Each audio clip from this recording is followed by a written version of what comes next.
Muito bom dia, amados. Aqui estamos nós, mais uma vez, com a nossa hora silenciosa. Hoje vamos olhar para Atos capítulo 7, desde o versículo 30 até o versículo 43. Estevão está na sua grande pregação no Sinédrio, onde cerca de 70 a 72 pessoas estão a ouvir esta grande mensagem deste grande homem de Deus, cheio do Espírito Santo, cheio de sabedoria, cheio de graça, de poder, cheio de fé. Aqui está ele com uma coisa em mente: apresentar o Senhor Jesus Cristo à sua nação, a estes líderes religiosos que continuam, que persistem em negar que Jesus é o Messias, que Jesus é o ungido, que Jesus é o Cristo, enviado por Deus para a salvação do povo judeu e a salvação de toda a humanidade. E aqui estamos nós a olhar então para esta grande mensagem e a aprender para nós mesmos alguns princípios, algumas lições muito importantes, coisas que talvez nós muitas vezes teremos que dizer às pessoas que rejeitam, que negam o Senhor Jesus Cristo como o enviado de Deus para a salvação das suas almas, para o perdão dos seus pecados. Na mensagem que ele está a apresentar, não é assim? Nós vimos ontem que há dois grandes objetivos, não é assim? O primeiro objetivo é apresentar o Senhor Jesus Cristo, e isto nunca pode ser perdido em mente, mas também mostrar ao povo judeu que o grande problema que sempre andou à volta das suas vidas, desde os patriarcas até esta geração, é a incredulidade.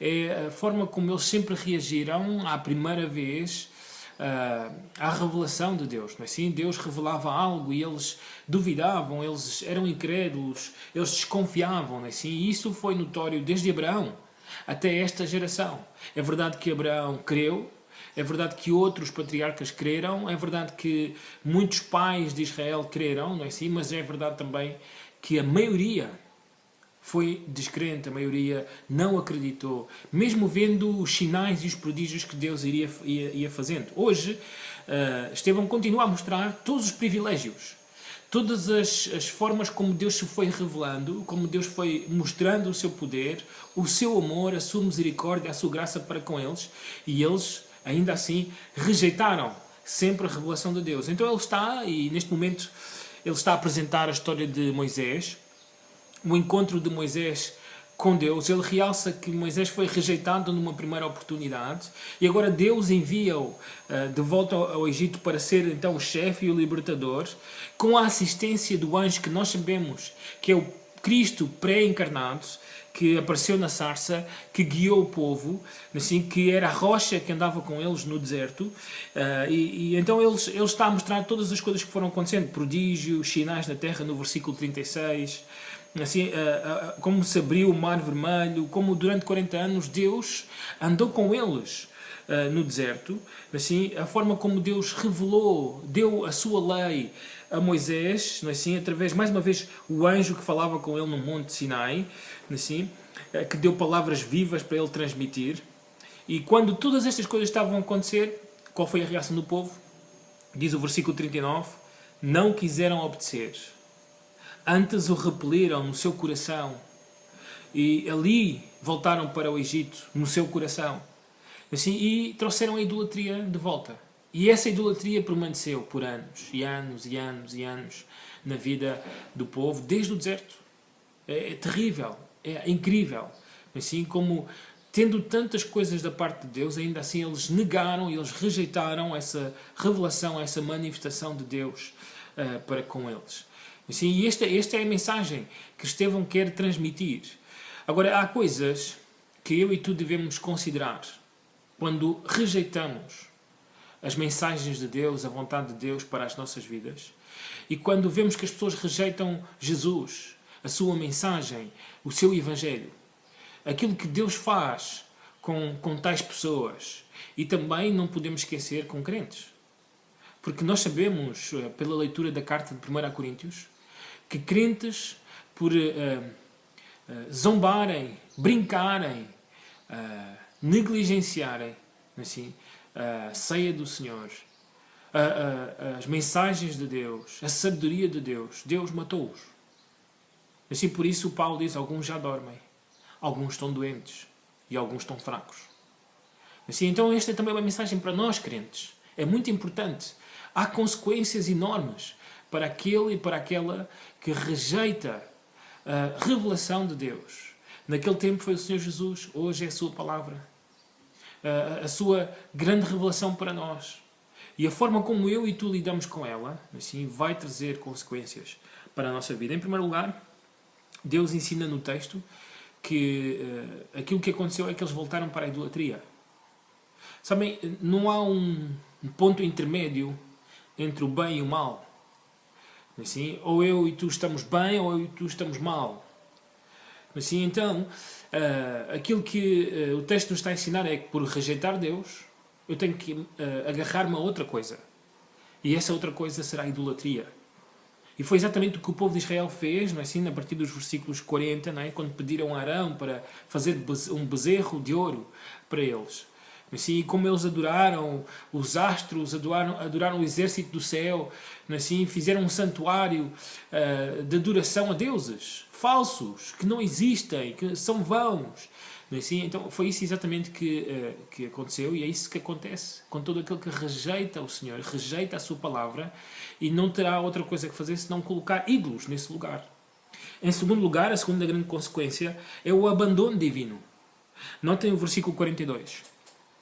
Mas Deus se afastou e os entregou ao culto